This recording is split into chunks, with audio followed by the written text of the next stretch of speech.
요즘 농어는 무더위로 조금 조용한 시기이다 보니 어르신들께서 힐링하고 가실 수 있도록 시와 함께 치유 프로그램을 진행하고 있습니다.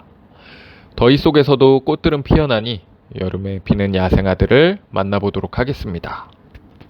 여름에 피는 야생화 하면 백합을 빼놓을 수 없습니다. 그 중에서도 화려함이 강조된 겹백합이 화사하게 피어납니다.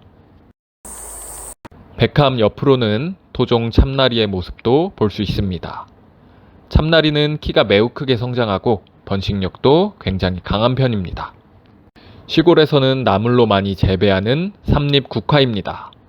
정원에서는 꽃으로 관상할 수 있지만 키가 2m 이상 클 수 있어서 자리 배치가 중요하겠습니다. 완전히 만개한 한국의 델피늄, 큰제비 꽃갈도 볼 수 있습니다. 단아하게 피어난 꽃과 곱게 선 모습이 내가 큰제비 꽃갈이다 라고 당당하게 말해주는 듯 보입니다. 그늘정원의 유망한 야생화인 연화 승마입니다. 양지에 식재하시면 잎이 타버리기 때문에 그늘에 식재하는 것이 필수입니다. 긴산 꼬리풀과 유사한 모습을 보이는 냉초입니다. 냉초는 꼬리풀들과 비교해서 키가 매우 크고 단단한 줄기를 가지고 있습니다. 토종 안젤리카 참당귀입니다. 붉은 꽃이 아주 강렬하고 매력 있는 그늘식물입니다. 농원의 한쪽 밭에서 호스타 한 무리가 멋지게 피어나고 있습니다. 꽃대가 사람 키만큼 올라오는 특수한 품종입니다. 요즘 참치도 꽃을 피웁니다. 원초적인 키가 크지만 양지에 식재하시면 곱게 서서 꽃을 피울 수 있습니다. 너무 번지는 것이 부담스러우면 꽃이 지면서 잘라주시면 좋습니다. 흰색 꽃범의 꼬리가 피고 있습니다. 쉽게 키울 수 있는 감초 같은 야생화이고 대표적으로 두 가지 색상이 있는데 흰색이 먼저 꽃을 피우고 품종의 특성상 분홍색이 조금 늦게 꽃을 피우기 시작합니다. 풀처럼 여겨지던 야생화인 오이풀은 몇 년 전부터 정원에서 아주 사랑받는 야생화가 되었습니다. 여름부터 가을까지 피면서 여름에는 햇살이 비쳐 빛나고 가을에는 그라스들과 어우러져 아름답습니다. 붉은 인동도 계속해서 꽃을 피우고 있습니다. 덩굴성 식물 중에서도 키우기가 쉽고 빠르게 번질 수 있습니다. 붉은색 꽃이 아름다운 카디널스 로벨리아입니다. 로벨리아 중에서는 정원에 가장 적합한 품종으로 볼 수 있습니다. 그리고 그레이트 로벨리아도 정원에서 키우기 좋은 품종 중에 한 가지입니다. 한라 개승마는 한 구역을 채워주는 지피성 포인트 식물로 좋습니다. 여느 승마류처럼 반근을 식재해 주시면 번성할 수 있습니다. 그늘 아래 산손방망이가 2차 개화를 시작했습니다. 키가 작은 황금의 품종인 소황금입니다. 꼬리풀 중에 부산 꼬리풀과 같은 느낌으로 약간 누운 듯 자라는 특징이 있습니다. 외승마도 더위가 사그라들면서는 꽃을 피우기 시작하겠습니다. 튼실한 꽃대가 길게 올라오는 모습을 볼 수 있습니다. 썸머 라일락 부틀레아입니다. 키가 큰 품종들은 쓰러지기 때문에 지지대를 해주시면 더욱 예쁘게 볼 수 있습니다. 정원에서 인지도도 많고 키우기도 아주 쉬운 토풀입니다. 작은 정원에서는 번식력이 강하기 때문에 기피하는 경우도 있지만 규모가 있다면 빠지면 아쉬운 야생화입니다.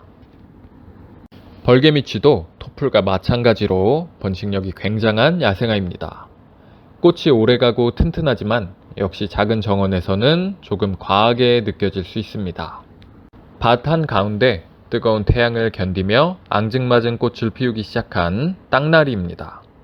나리 중에서는 꽃이 가장 작고 꽃잎에 점박이가 없어서 깨끗한 모습입니다. 토종 개미치도 군락을 이뤄서 꽃을 피웁니다. 다른 국화과 식물들처럼 역시 번식력이 강한 편입니다. 이제 배롱나무도 꽃을 피우는 시기입니다. 꽃이 오래가고 화려하지만 내한성이 약한 것이 큰 단점입니다. 긴산 꼬리풀의 1차 꽃은 지고 마디에서 2차로 꽃이 피고 있습니다.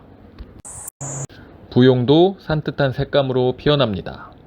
무궁화와 비교하면 몇 배나 큰 화려한 모습입니다. 이제 황금색의 마타리가 만개하기 시작하고 그 뒤로는 함께 식재된 산비장이의 꽃대가 부풀어 오르는 것을 볼 수 있습니다. 오래전 비탈에 식재한 미국 미역치입니다. 최근에는 키가 작은 품종이 많이 유통되고 있는데요. 위 품종은 번식력이 아주 강하면서 키가 크기 때문에 식재 장소를 잘 정해주시는 것이 좋습니다. 모시대와 함께 나물로 인기가 좋은 영화자입니다. 자연정원에 잘 어울리는 수수한 보라색의 꽃을 피웁니다. 한편에는 흰 여로도 볼 수 있습니다. 정원에서 키우는 껑에다리 중에 대표적인 품종인 금껑에다리입니다. 큼지막하게 성장하는 키와 어여쁜 분홍색의 꽃이 아름답습니다. 종동굴의 품종인 로구치입니다. 덩굴 세력이 좋아서 정원에서 인기가 좋고 화색이 진해서 절화로도 인기가 좋습니다. 참좁쌀풀이 꽃을 피우고 있습니다.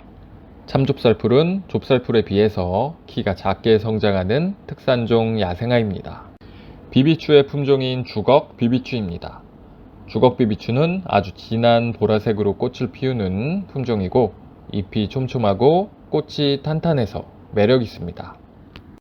하우스 내에서 꽃을 피우고 있는 부산 꼬리풀입니다. 식물체가 눕는 형태이기 때문에 위를 보고 피지 않고 비스듬히 꽃을 피웁니다. 정말 예쁜 야생화이지만 아직 인지도가 없어서 아쉬운 병조이풀입니다. 작가님들께서 사용하는 빈도가 많아지면서 내년부터는 많이 식재되지 않을까 싶습니다. 화사하게 피어나고 있는 리아트리스입니다.